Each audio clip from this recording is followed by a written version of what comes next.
മോയിൻകുട്ടി വൈദ്യർ അനുസ്മരണവും ബദർ കിസ്സപ്പാട്ടിന്റെ 150-ാം വാർഷികവും സംഘടിപ്പിച്ചു.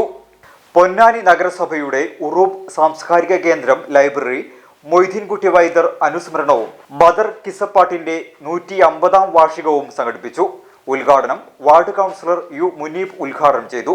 മോയിൻകുട്ടി വൈദ്യർ കൃതികളിൽ ഗവേഷണം നടത്തിയ ഡോക്ടർ ബാവ കെ പാലുക്കുന്ന് വിഷയാവതരണം നടത്തി.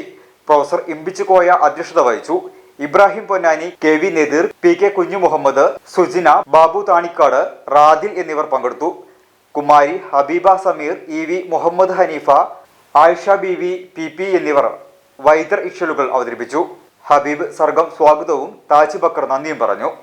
മോയിൻകുട്ടി വൈദ്യർ എന്ന 40 വയസ്സ് തികഞ്ഞിട്ടില്ലാത്ത ഒരു കവി, അത് നമ്മൾ ഇംഗ്ലീഷ് കണക്കാണ്. 1852 മുതൽ 1892 എന്ന് പറയുന്നത് നമ്മൾ അത് ഇംഗ്ലീഷിലേക്ക്, ആംഗലേയ വർഷത്തിലേക്ക്, പൊതുവർഷത്തിലേക്ക് പരിഭാഷപ്പെടുത്തി പറയുന്നതാണ്. അത്രയേ ഉള്ളൂ. അപ്പൊ അത്ര കാലം ജീവിച്ച ഒരു കവിയെ അദ്ദേഹത്തിന്റെ ഏറ്റവും പ്രസിദ്ധമായ ഒരു കാവ്യത്തിന്റെ ബദർപടപ്പാട്ടിന്റെ 150-ാം വാർഷികം ഉറൂബിന്റെ പേരിലുള്ള ഈ ഗ്രന്ഥശാലയിൽ വെച്ച് നമ്മൾ ആചരിക്കുക. അവിടെയാണ് ഇതിന്റെ പ്രസക്തി.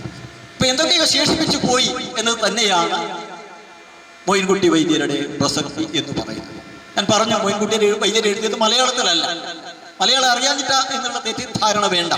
മലയാളം മാത്രമല്ല, അതിമനോഹരമായി സംസ്കൃതവും തമിഴും പേർഷ്യനും കന്നഡയും അറബിയും ഒക്കെ നന്നേ ചെറിയ പ്രായത്തിൽ വെള്ളം പോലെ, ഒരു സംശയം വേണ്ട, പ്രയോഗം കേട്ടോ, അതിശയോക്തിക്ക് വേണ്ടി പറയാൻ വൈദ്യകൃതികളോട് നിങ്ങളൊന്ന് കടന്നുപോയാൽ മതി. വെള്ളം പോലെ പ്രയോഗിക്കാൻ ശേഷി ഉണ്ടായിരുന്ന കവിയാണ് മോയിൻകുട്ടി വൈദ്യർ. ഓരോ വിവാഹവും സ്വപ്ന സാക്ഷാത്കാരങ്ങളാണ്. മറ്റു ചിലത് കവിത പോലെ ഹൃദയം, ചില ഉറച്ച നിലപാടുകളുള്ള ചേർത്തുപിടിക്കലുകൾ, കടലോളം ഇഷ്ടം കാത്തുവച്ച പ്രണയ സാഫല്യങ്ങൾ. അങ്ങനെ അവളുടെ സ്വപ്നങ്ങളെ, നിലപാടുകളെ, അതിരുകളില്ലാത്ത ഇഷ്ടങ്ങളെ ഉൾക്കൊണ്ട് അവൾക്കൊപ്പം നിന്ന ഫാമിലിയുടെ സ്വപ്നം കൂടിയാണ് ഈ നിമിഷം യാഥാർത്ഥ്യമാവുന്നത്.